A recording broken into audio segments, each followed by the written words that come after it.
Welcome into a brand new edition of the 06010 ESPN Communications Podcast. I'm your host, Alex Feuz, and we are joined by the one and only Clinton Yates. Clinton, host of Clinton and Friends on ESPN Radio, among Never Tell Me the Odds, the podcast he has with Arda Öcal and Ryan McGee that features on Star Wars. And he will also be contributing to this year's coverage of the Ocho, along with many other things here at ESPN. First off, Clinton, thanks so much for joining the podcast today. The Ocho, we'll hit on the Ocho at the start, Yeah. has grown into a favorite summer tradition for many.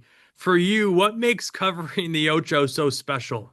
The thing about it is that for people who know me personally, they know that I've always been the person to give sort of like weird sports like a chance. And that comes partially because not only did I play three sports in high school, but I was also a camp counselor. So, and I was a sports teacher at a camp. And so, like, never mind the camps that I went to. So I was always big into like, hey, listen, we got some time to kill. Let's figure something out that we can do and we can play. And that's just kind of how I am. So, on top of that, for how I've lived, I've always also enjoyed watching a lot of goofy things because I have a weird addiction to live sports. So when I first got to ESPN, I thought, I wonder if I'd ever get a chance to do the Ocho. It falls in line with sort of who I am personally. And, for a long time, that market was sort of cornered. And I figured once Marty and McGee got it, they would be doing it for the rest of their lives. You know what I'm saying? But this year I got the ask and I was like, you've got to be joking me. So I'm pretty excited about it. And, yeah, I know it sounds weird to a lot of people, but it's not exactly a dream come true, but it was definitely on the list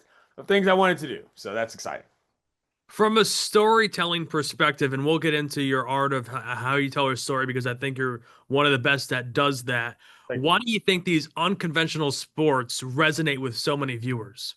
Well, I think it's pretty simple. And I tell people this all the time. More people do other things than people who are actually high level professional athletes. Watching guys play cornhole or whatever, or some other, event that everybody does in their everyday life, I think is pretty exciting. I mean, we were having a production meeting about this a couple days ago, and I brought up the great outdoor games, which, if you don't remember, back in the day, the great outdoor games were just lumberjacks doing competitions that were part of their regular jobs. And that's the kind of thing that kind of appeals to me. And the Ocho kind of takes that to the next level. Some of the games are a little bit more precise and goofy than others, but there's still some of the traditional powers that I enjoy quite a bit. Take us behind the curtain if you can in that production meeting. How do you prepare as a broadcaster for these kinds of events? That's an excellent question. The first thing we figured out was how are we going to do our sort of cold open just to introduce ourselves as characters? Not going to reveal that, but I think you will enjoy it. And we mainly just talked through the different events, saw what people liked, what interests them the most, and what they wanted to be a part of. So hopefully I'll get a chance to swing a wiffle ball bat and maybe go up against those pros. I was a baseball player. I don't expect to be very good at it, but I would like to give it a shot. I did, however, veto the slippery stairs. After hearing so many stories about injuries and messes and all that, I was like, nope, I'm completely out on that. I'll watch it, but I will not participate.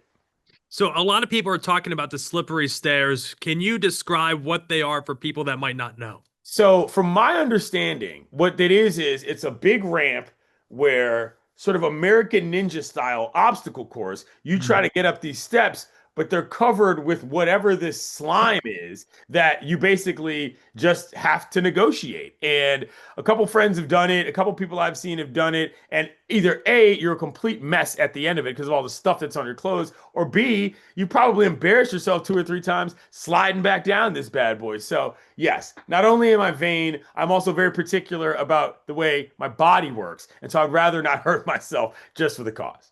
Now, your podcast partner, Arda Öcal, has done the Ocho before. Have you leaned on him for any advice going into this being your first? I mean, to be fair, the whole thing is basically me following Arda.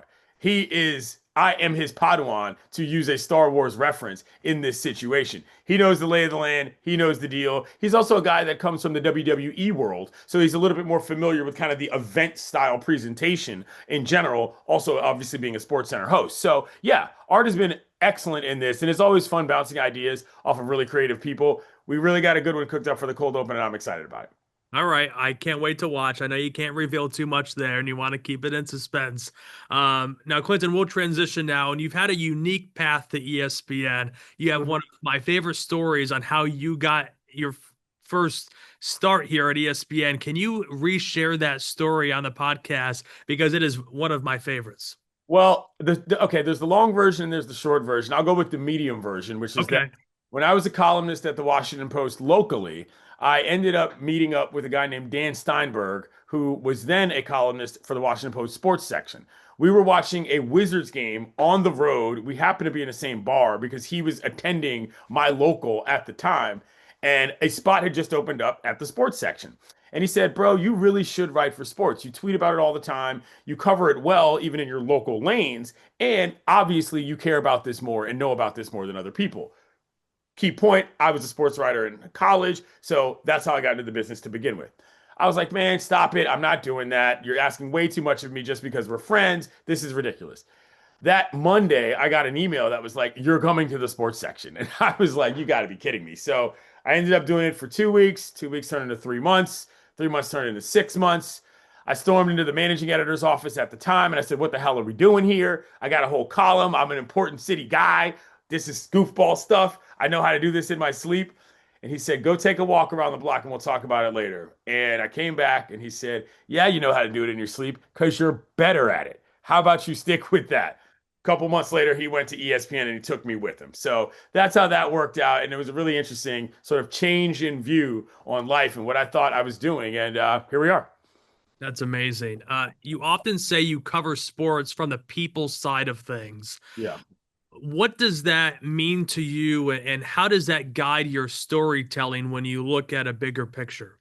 Well, I'm from Washington, D.C., and the reason why that's important is because, yes, there are plenty pro sports teams there, but also there are plenty athletes that come from the town, whether or not they are big time stars or whether or not they're just people that sort of fill the ranks of people who do things. Growing up, I saw how the sports world worked sort of from a ground up level and not just the, "Oh, I met a star who signed an autograph when I went to that one game a year with my dad." When you know people that are coaches, that are athletes that might not necessarily make it to the pros, but were big time high school players who end up being college coaches, or girls soccer players that end up going to college to play, and you get all of those sort of characters in the universe, you look at games very differently. And that's always what I brought to the table. Whether or not I know more about what one guy's stats are than another never really appealed to me about what it was like. The culture of the game was always part of my appeal, just being around what's going on, never mind who actually wins or loses. And I feel that for a lot of people, the way that the sports journalism world has evolved,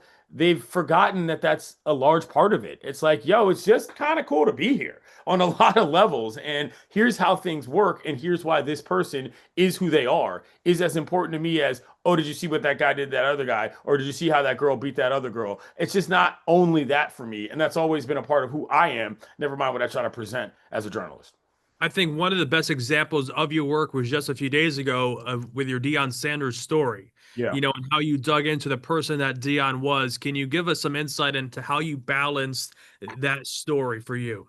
Well, I spent a good amount of time in Boulder, not last season, but the season before, when they first got there, checking out the scenery, learning about Boulder, seeing how their athletic operation worked. I was lucky enough to have worked with Kate Fagan, who we remember from the network, who played basketball at Colorado. And so you hear things about programs, you learn things about how things work, and you see how it all fits together. And spending that much time on campus and around the program, I thought to myself, this is as legit as any program I've ever seen. For all of you people that claim that, they're just there for the publicity and all that, I'm like, maybe you don't really know how these things work. And from what I've seen in my experience, this is the real deal. And so by the time it came around that he was being earnest and upfront about what his, health circumstance was, and you could see, yes, very much the people of the program were involved, and that was evident. I'm like, that's the real life part. Whether or not anybody wins the Big 12 or even a Heisman Trophy for that matter is one thing. But if you're on the ground in a place, you're meeting people for whom the games affect their lives beyond just whether or not they're going to log on in the W column, you start to realize how important some people can be to others, no matter what it is that happens from a result standpoint. And Prime is one of those guys in Boulder. Looking back on your career, Clinton, what would you say is the pivotal moment of your career at ESPN? Probably getting on Around the Horn, and the show, rest in peace, obviously ended this year, but that's when things really changed. It changed in terms of my social life. It changed in terms of my professional life. And it changed in terms of just what I thought I could be.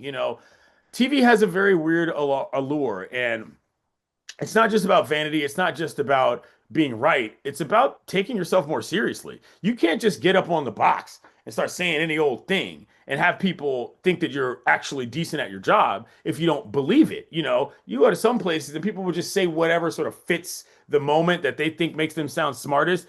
When you're on a show for 8 years, you better have some consistency in what you're talking about. Otherwise, people are going to call you out. And so, what I appreciated the most about everybody who was a part of that Eric Ride Home production was that you were allowed to be yourself. And that really allowed me to grow in other spaces across the company as a writer, as a radio host, as a podcaster, and so forth, because you had the freedom to be able to be creative, be smart, and be funny if you wanted to in certain moments. And you're always going to have the support of a pretty solid team. I'm sure you've had many people, younger people in college, come up to you and ask you for career advice. So, for Yeah. young journalists or creatives coming up in this business, what advice would you give to them for them to find their own voice in their work? Well, that's what I always say to some degree. It kind of digs deeper on that, which is to be yourself, because nobody can do that better than you can. Now, figuring out who that identity is something that I think takes work, but you've got to actually do that work. And I don't mean that as to say that you've got to take every craptastic job that comes along. It just means that you've got to build something of yourself in every part and every step that you take. So, for all the jobs that I had, I always knew, well, this is what I'm going to take from this, and this is what's going to insert into my toolbox, no matter where I go to the next place. And so that's something that I've always had a pretty good awareness about in terms of all the different things I've done, in terms of all the different radio, newspaper, television, etc. jobs. I've been lucky enough to be able to move to different places and take different pieces. So now that what you see here as a 44-year-old man is what it is. Now, Clinton, we'll get into your ESPN radio show that debuted right after the Super Bowl earlier this year. Looking back at this time now since Clinton and Friends debuted, what's been the biggest surprise for you with the show? I honestly think it's been that a lot more people have understood that I don't take this nearly as seriously as they do, and they've been okay with that. Every once in a while, you'll get some jabron who's getting up there, I can't believe you think this, that. And I'm like, bro, like, you got to understand. I'm a fan who is also a journalist. I am not a diehard who lives and dies by what happens with the team. These are two separate entities, and radio is where I kind of get to combine both of them. That's the fun part. So we've been doing these lists that are like top five whatevers in the NFL, and they kept publishing them online as like Clinton Yates' best this, and I was like, guys, these are my favorites. Pretty much every list I ever make will have to do with my favorites, not necessarily who I care about is better than one person or another, because that's just not how I think anymore. And so that part has been the fun part, is that people sort of understand, okay, you know what? This guy's not some blowhard standing tall on every take as if he's the rightest guy on earth. He's out here to have fun with the content because that's what we're here for ultimately. One of your catchphrases is kiddos in some Yeah. form, or now that you work it in. Where did that start? I don't know. It's just something I started saying when I was when I was a camp counselor. It's just, a thing that you say to kind of get the attention of people and, build community to some degree. Again, there's a lot of people who weirdly found that offensive for whatever reason. They're like, stop calling me a kiddo. I'm a grown man. And it's like, bro, like, again, you're taking yourself too seriously. It's something I've been saying long before I was ever on air. It's not a big deal. It's, in fact, what brings us together. So, yeah, nothing more than just natural personality. I'm sure I didn't know you were a camp counselor till now, till Yeah, this. that I explains a think lot, doesn't it? Yeah. I would have loved to have you as a camp counselor. The kids that you worked with, what do you think they would say or describe you as a camp counselor?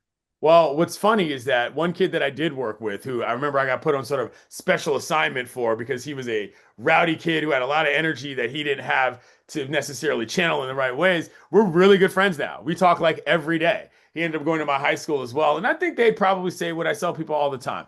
My goal for almost all activities I participate in is everybody participates, nobody gets hurt, and everybody has fun. That's the goal for me on pretty much everything that I come out to. Now, that doesn't mean I can't address serious topics, but that's how I was as a camp counselor for sure. You're going to be involved, you're going to have a good time, and you're not going to come back with a boo boo or crying, as the kids would say all the time, you know? I mean, let's dive into that a little bit because you do have to deal with difficult topics when you host a talk radio show, sports talk show every day. You have to address the big news of the day. How do you talk the difficult topics at times to discuss, but also keeping it, you know, the other topics that you also want to talk about to keep things light around a 2 hour show? How do you deal with the difficult and the fun topics at the same time?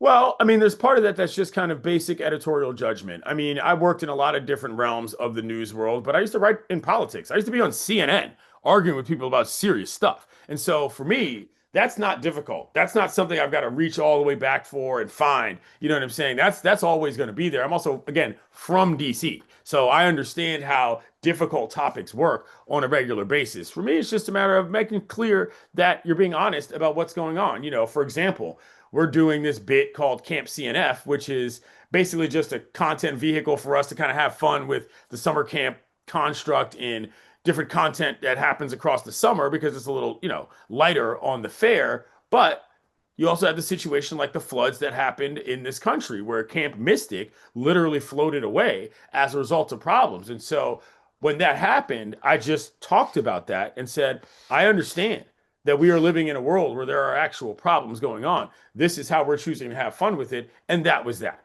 Being honest with the listeners is always better than trying to trick them into thinking that you're doing something you're not. And that's how I always felt as a longtime radio listener. And that's how I choose to employ as a host. Well, Clinton, this is my favorite part of any interview I do. It's the Fuse Fast Five. It's 5 quick questions. Are you ready? The Fuse Fast Five. Is there any imaging for this? Are there any Yeah, production elements? You need to get on that. I All right. know. All right. I know. Number one, most Ocho worthy skill you have. Probably cornhole. I went to college in Ohio. I'm a pretty good cornhole player. You know what I'm saying? I think I can. I'm not saying I'm as good as like Dawn Staley, who, by the way, is apparently randomly really good, but Really? probably cornhole. Yeah, she's like a Good pro. at it. Yeah, Your dream guest for Clinton and Friends, sports or otherwise. that would be 44. Big basketball enthusiast and put up a hoop at 1600 Pennsylvania Avenue and love sports. I also lived in DC, my hometown, during his administration, which whatever politics aside, was just a really fun time to be in DC as a young black person. And yeah, definitely would be him. That's awesome. One baseball stadium every fan should visit. Probably San Francisco. Oracle Park is one of the most unique parks. I had to think about that for a while. One of the most unique parks in America, and it looks good. It feels good. It's just it's got every bit of sort of weird history, but also being modern in a way that doesn't make it feel like it's caught in between. And never mind McCovey Cove and all that. It really is a fantastic ballpark, and they got a lot of cool stuff there. Number four, hottest Star Wars take you've ever had. I can't stand Chewbacca. Unnecessary, big dude. He only has one person who can understand him. Incomprehensible dialogue. You know what I'm saying? Just very annoying. But I've grown to love Chewie more. But growing up, I was like, get this Wookiee out of here. You know what I'm saying? Like he's clogging up all the scenes, and I can't even understand him. So that was me. Number five, you're not the only one at ESPN that has a pencil in their hand at almost all times. How did that start for you? And give us a story behind a signature pencil. Hold on. Who is the other person? Lee Corso, I think, would. Okay. All right. Fair enough. Not so fast. Lee Corso, the god. Um, it started for me. I hadn't even thought about Lee Corso to that point. It started with David Letterman. I watched a lot of David Letterman when I was a kid, and he used to do this pencil flip thing that I realized after watching him for a certain amount of time was clearly like a tick, but it was also a little bit of a timing mechanism, meaning like he would do it a couple times to sort of get his bearings. And so when I started talking on TV more, I would do it to realize that like if I've twirled my pencil too many times, I've been talking too long. And so that's really what it comes down to. It's a way to not only keep my hands occupied, but an internal clock as well. Wow, that's interesting. But Clinton, this was so much fun. No I problem. really appreciate you joining the podcast today. I know this is your busy time of year. The Ocho starts today across ESPN platforms. Can't wait to see the cold open with you and everyone else on the coverage. It's going to be a lot of fun. So thanks, Clinton, for coming on today. No doubt, Alex. Appreciate it. Anytime.